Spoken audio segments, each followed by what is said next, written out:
Pakistan peoples party के को chairman और पाकिस्तान के सदर जनाब आसिफ अली जरदारी ने उसको कंप्लीट किया। उनके लोग अक्सर बातें ज़रूर करते हैं, लेकिन मैं हमेशा कहता हूं कि जो सीट पे बैठा होता है उसको ज़्यादा पता होता है। आसिफ अली जरदारी को मैं खराज तहसीन पेश करता हूं कि पाकिस्तान की 60 साल तारीख के अंदर आज तक इस तरीके से गवर्नमेंट डिलीवर नहीं हुई, वरना हमेशा होता ही रहा है कि कभी 2 साल बाद, कभी 1.5 साल बाद आर्मी आ गई, कभी मार्शल लॉ लग गया। और आज जो है पाकिस्तान पीपल्स पार्टी ने जमहूरियत की रवायत को बरकरार रखते हुए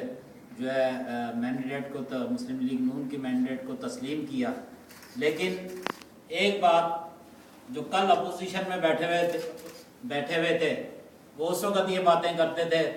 कि पाकिस्तान में कहीं भी दहशतगर्दी हो जाए या कुछ हो जाए तो हमेशा आवाज़ लगाते थे कि जी वफाक की जिम्मेदारी है। जबकि आसिफ अली जरदारी ने 18वीं तरमीम करके सूबों को खुद मुख्तारी दे दी थी कि अपने अपने सूबों के अंदर चाहे बिजली का मसला हो, चाहे लाइन ऑफ ऑर्डर का मसला,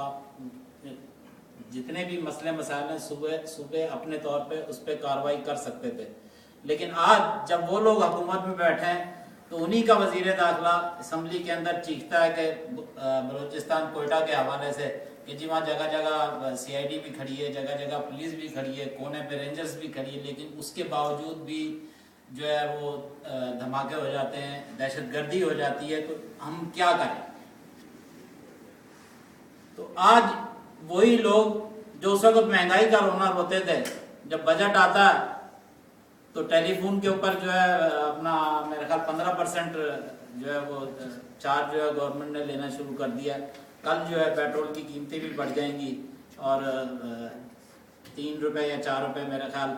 और उसके बाद GST टैक्स जो है वो भी बढ़ा दिया है। उससे आप अंदाज़ा लगा लें कि पाकिस्तान के अंदर महंगाई मज़ीद जो है बढ़ जाएगी। कल तक जो ये दावा कर रहे थे कि हम बिजली जो है रातों रात पैदा कर देंगे, लेकिन अब उन्हीं के अल्फाज हैं कि जी बिजली जो है वो टाइम फ्रेम नहीं दे सकते और जो है क्या नाम इसका कब आएगी कब होगा कोई पता नहीं है इसका। तो कहने का मकसद है कि हमारा जो मुल्क जिन हालात से गुजर रहा है, अगर उसके बैकग्राउंड में जाएं तो फिर हमें ज़िया-उल-हक से शुरू करना पड़ता है कि ये किया दरा सारा ज़िया-उल-हक के दौर में शुरू हुआ, जब अफगानिस्तान वार शुरू हुई, तालिबान को पैदा किया गया। वही तालिबान आज हमारे ऊपर उल्टा जो है क्या नाम इसका समझ लेंगे उल्टा हम पर पड़ गए और मुल्की हालात ऐसे हो चुके हैं कि कोई फॉरेन इन्वेस्टर पाकिस्तान के अंदर पैसा लगाने के लिए इसलिए तैयार नहीं है कि हमारे मुल्क की जो हालात हैं, दहशतगर्दी जो पाकिस्तान के अंदर हो रही है उसकी वजह से कोई भी चीज़ तैयार मतलब है कि इन्वेस्ट करने के लिए तैयार नहीं होती। आज अगर अपना नवाज शरीफ साहब को देख लें, वो रौनक वो खुशी उनके चेहरे पे नहीं है जो कभी होती है कि जी मैं प्राइम मिनिस्टर बन गया तो बड़ी खुशी होती है। लेकिन उनको भी पता है कि हमारा मुल्क जिन मसाइल से घिरा हुआ है उससे निकालना इतना आसान काम नहीं है और उसको जो है टाइम चाहिए।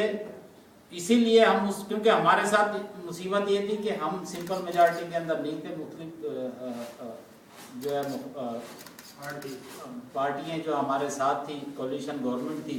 तो कभी एक के साथ कोई मसला हो जाता था, कभी दूसरे के साथ। लेकिन अब हम कहते हैं कि जी मुस्लिम लीग नून की सिंपल मेजॉरिटी है, तो वो चीज़ें करके दिखाए जो उसने अपना इलेक्शन के अंदर दावे किए थे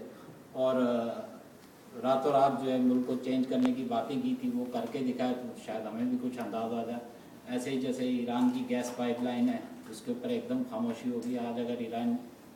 पाइपलाइन का जो मुआहदा है उसको